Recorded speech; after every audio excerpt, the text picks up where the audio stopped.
Welcome. आज का ये तफसीली जायजा एक ऐसे मौजू पर है जिसने लफ्जी तौर पर पूरी दुनिया को हिलाकर रख दिया है। मशरक वस्ता की ये हालिया कशीदगी अब कोई आम खबर नहीं रही। ये एक ऐसा डोमिनो इफेक्ट है जिसकी जद में बड़ी बड़ी सुपर पावर्स भी आ रही हैं और हमारी आलमी मईशत भी। आइए देखते हैं कि ये सब कैसे आपस में जुड़ा हुआ है।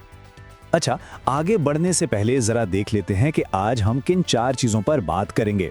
पहले वो 48 घंटे का अलर्ट, फिर इन जदीद हथियारों का जिक्र, इसके बाद सुपर पावर्स का आमना सामना और आखिर में ग्वादर का वो माशी उरूज जिसकी शायद किसी को तवक्को नहीं थी। तो चलें शुरू करते हैं। पहला हिस्सा, टिक टिक करती घड़ी और ये 48 घंटे का इंतहाई अहम स्ट्राइक विंडो। जरा गौर करें कि हालात कितनी तेजी से बदले हैं। चंद हफ्ते पहले की ही बात है, अमरीकी हमलों में एक वक्फा आया। कहा गया कि ये पाकिस्तानी दरख्वास्त पर था। फिर अचानक कुछ दिन पहले खबर आती है कि ईरानी हैकर्स ने अमेरिकी गैस स्टेशंस के सिस्टम्स में दरअंदाजी कर दी है। और अब हम इस 48 घंटे के रेड अलर्ट में बैठे हैं, जहां किसी भी वक्त एक बहुत बड़ी फौजी कार्रवाई हो सकती है। ये वाकई काफी तशवीशनाक सूरत हाल है। इस सूरत हाल की निजाकत को समझने के लिए ये बात जरा गौर से सुनिएगा। डोनाल्ड ट्रंप का ये बयान कि उन्होंने इब्तिदाई हमलों को रोककर उनके अपने अल्फाज में पाकिस्तान को एक फेवर दिया, इससे एक बात तो बिल्कुल साफ हो जाती है कि ये कोई मुस्तकिल अमन मुआहदा हरगिज नहीं था। ये बस एक वक्ती सिफारती वक्फा था, यानी खतरे के बादल अभी छटे नहीं हैं बल्कि सर पर मंडला रहे हैं। दरअसल देखा जाए तो ये जंग साइबर दुनिया में शुरू हो भी चुकी है। ईरानी हैकर्स ने अमरीकी गैस स्टेशंस को टारगेट किया। उन्होंने एक मामूली सी खामी पकड़ी और टैंक रीडर्स तक पहुंचकर रीडिंग्स बदल दी। दिलचस्प बात यह है कि उन्होंने असल ईंधन को हाथ तक नहीं लगाया। तो उसका क्या मतलब हुआ? यह सीधा सीधा एक वार्निंग सिग्नल था कि हम ये कर सकते हैं, एक तरह का साइबर फ्लेक्सिंग। दूसरा हिस्सा, जदीद हथियारों का खेल, गहरे पानियों की खामोशी से लेकर फाइबर ऑप्टिक तारों तक। अब जरा मैदान में मौजूद ताकतवर तरीन हथियार पर बात करते हैं। अमरीकी बहरिया की ओहायो क्लास आबदूज का जिब्राल्टर के करीब आना कोई मामूली पेशरफ्त नहीं है।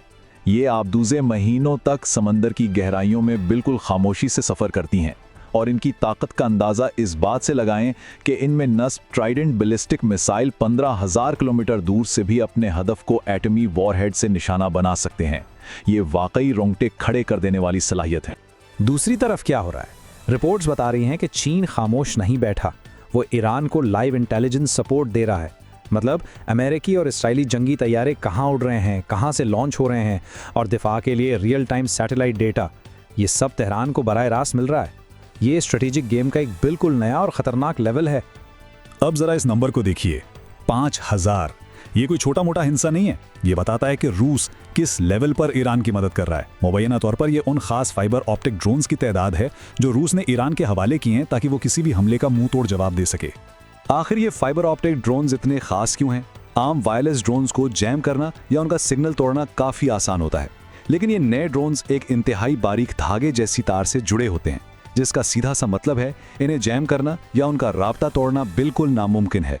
लिबनान में इनका कामयाब तजुर्बा हो चुका है और दिफाई टेक्नोलॉजी की दुनिया में इसे एक बहुत बड़ा ब्रेक थ्रू माना जा रहा है। तीसरा हिस्सा, सुपर पावर्स का टकराव और वो बीजिंग समिट जो तवक्कुआत पर पूरा नहीं उतर सका। सिफारती महाज पर नजर डालें तो बीजिंग में ट्रंप और शी जिनपिंग के दरमियान होने वाली मुलाकातें हद से ज्यादा कशीदा थी। जरा सोचिए, 12 टॉप अमरीकी सीईओज जिनमें एप्पल और टेस्ला के सरबराहान भी शामिल थे, वहां मुज़ाकरात के लिए मौजूद थे। क्यों? क्योंकि अमरीकी टेक इंडस्ट्री का चीनी मैन्युफैक्चरिंग पर बहुत गहरा इन्हिसार है। लेकिन इतने बड़े नामों के बावजूद टेंशन कम करने की कोई भी बड़ी डील नहीं हो सकी। सब कुछ वहीं का वहीं अटका हुआ है। इस कशीदगी को समझने के लिए ये बयान काफ़ी है। ट्रंप ने चिप बनाने वाली कंपनियों को खबरदार किया कि ताइवान चीन से सिर्फ 59 मील दूर है, लेकिन अमेरिका से 10,000 मील दूर। ये एक बहुत कड़वी जोग्राफियाई हकीकत है। इससे साफ पता चलता है कि सेमीकंडक्टर्स की सप्लाई चेन किस कदर खतरे में है और अगर बात बिगड़ी तो उसे बचाना कितना मुश्किल होगा।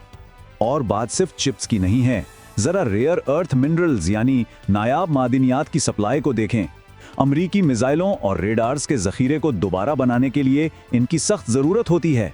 लेकिन मसला क्या है? इस पूरी दुनिया की सप्लाई का 90% हिस्सा अकेले चाइना के कंट्रोल में है। ये वो तुरुप का पत्ता है जो मुज़ाकरात की मेज पर हमेशा चाइना का पड़रा भारी रखता है। हम चाहें या ना चाहें, हकीकत यही है। और अब चौथा हिस्सा, इस सारी सूरत हाल का गैर मुतवक्के फ़ायदा किसे हुआ?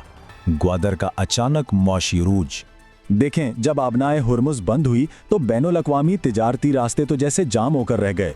बड़े बड़े कार्गो जहाज़ समंदर में फंस गए और उन्होंने बहीरा अरब में महफूज ठिकानों की तलाश शुरू कर दी।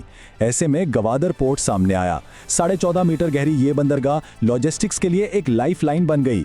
इसने पूरे खित्ते का नक्शा ही बदल कर रख दिया और अब बड़े जहाज़ों का रुख सीधा गवादर की तरफ है। ज़रा इस गैर मामूली छलांग पर गौर करें।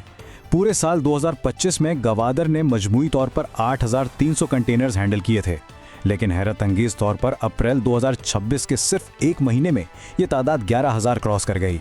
जहाज़ों की लंबी कतारें लगी हुई हैं क्योंकि मौजूदा हालात में यही सबसे महफूज बंदरगाह बन चुकी है। और ये आदादो शुमार देखिए, 18 से 25 बिलियन डॉलर्स। एक अंदाजे के मुताबिक ये वो रकम है जो ये गहरे पानी की बंदरगाह अब सालाना कमा सकती है। इस जंगी और जोग्राफियाई बहरान ने गवादर को रातों रात वस्ती एशिया और इस पूरे खित्ते का सबसे अहम तिजारती गेटवे बना दिया है। इसे कहते हैं हर बहरान में एक मौका छुपा होता है। तो आखिर में ये सब जानने के बाद जहन में एक बहुत बड़ा सवाल आता है, क्या ग्वादर वाकई मुस्तकिल तौर पर मशरिक़ वुस्ता के रिवायती शिपिंग हब्स की जगह ले लेगा? ये जो कुछ भी हो रहा है, एक तरफ सुपर पावर्स का टकराव और दूसरी तरफ तिजारत के नए रास्ते, इसने दुनिया का जोग्राफिया और मईशत तेजी से बदलना शुरू कर दिया है। इस तफसीली जायजे में साथ रहने का बहुत शुक्रिया। उम्मीद है इससे मौजूदा पेचीदा आलमी सूरत हाल को समझने में एक नया जाविया मिला हो।